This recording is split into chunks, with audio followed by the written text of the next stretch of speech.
আসসালামু আলাইকুম। গ্রাম বাংলা চ্যানেলের পক্ষ থেকে জানাচ্ছি আন্তরিক প্রীতি ও শুভেচ্ছা। সবাই কেমন আছেন? আশা করি ভালো আছেন। আপনাদের দোয়া ও ভালোবাসায় আমি অনেক ভালো আছি। আপনারা যারা যারা আমার ভিডিও দেখেন তারা জানেন আমি পশু পাখি পালন করতে অনেক ভালোবাসি। আমার পশু পাখি বাড়ানোর জন্য আজকে আরও 2টা খরগোশ নিয়ে আসলাম। আমি সব ধরনের পশু পাখির একটা ফার্ম করতে চাই, এই জন্য মানে সব ধরনের পশু পাখি দুইটা দুইটা করে নিয়ে আইতে আসি। দুপুর টাইমে একটু সময় পেলাম, তাই খরগোশ দুটারে নিয়ে আসলাম ঘাস খাওয়ানোর জন্য।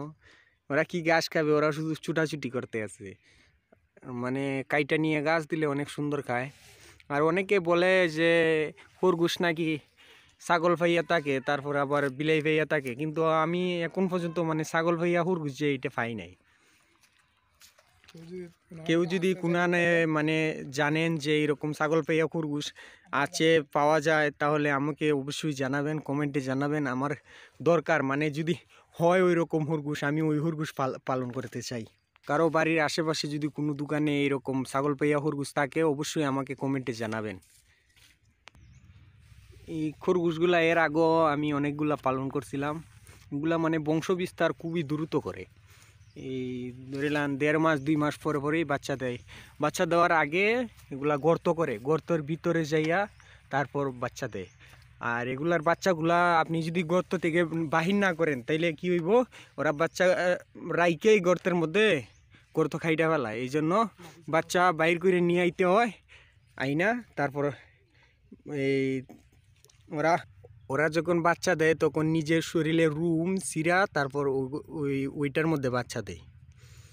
আর এগুলার বাচ্চারা গর্ত থেকে বাইর করে নিয়ে আইসিয়া হাতে ধইরা ধইরা মানে দুধ খাওয়াইতে হয় আর কি। অনেক সুন্দর লাগে বাচ্চাগুলো। আমার ওই খরগোশগুলা যখন বাচ্চা দিবে তখন আপনাদেরকে অবশ্যই দেখানোর চেষ্টা করব। আর যারা যারা আমার চ্যানেল সাবস্ক্রাইব করেছেন তাদেরকে অসংখ্য ধন্যবাদ। আর যারা যারা সাবস্ক্রাইব করেন নাই তারা অবশ্যই সাবস্ক্রাইব করবেন। যদি আমার পশু পাখির এই ভিডিওগুলো আপনাদের কাছে ভালো লাগে তবেই সাবস্ক্রাইব করবেন, ভালো না লাগলে করার দরকার নাই।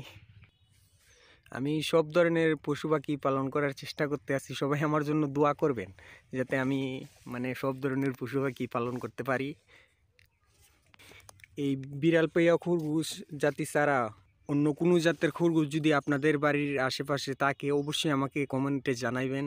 আমার খুবই দরকার মানে ওই খরগোশগুলা দেখার এবং পালন করার আর কি। সবাই বলে নাকি ছাগল পাইয়া খরগোশ আছে, কিন্তু আমি এখন পর্যন্ত দেখি নাই, কোনো ইউটিউবও পাই নাই। অনেক খুঁজাখুঁজি করছি, ইউটিউবে আজ পর্যন্ত দেখি নাই ওই খরগোশটা। অনেকে বলে আছে, কিন্তু আমার চোখে পড়ে নাই কোনো সময়। তবে আপনারা কেউ যদি দেখে থাকেন অবশ্যই আমাকে কমেন্টে জানাইবেন। আর আর সবাই আমার জন্য দোয়া করবেন যাতে আমার এই ছোট্ট খামারগুলোকে এগিয়ে নিয়ে যেতে পারি। আসসালামু আলাইকুম, সবাইকে অনেক অনেক ধন্যবাদ পুরো ভিডিও দেখার জন্য। সবাই ভালো থাকবেন, সুস্থ থাকবেন, আমার জন্য দোয়া করবেন। আল্লাহ হাফেজ।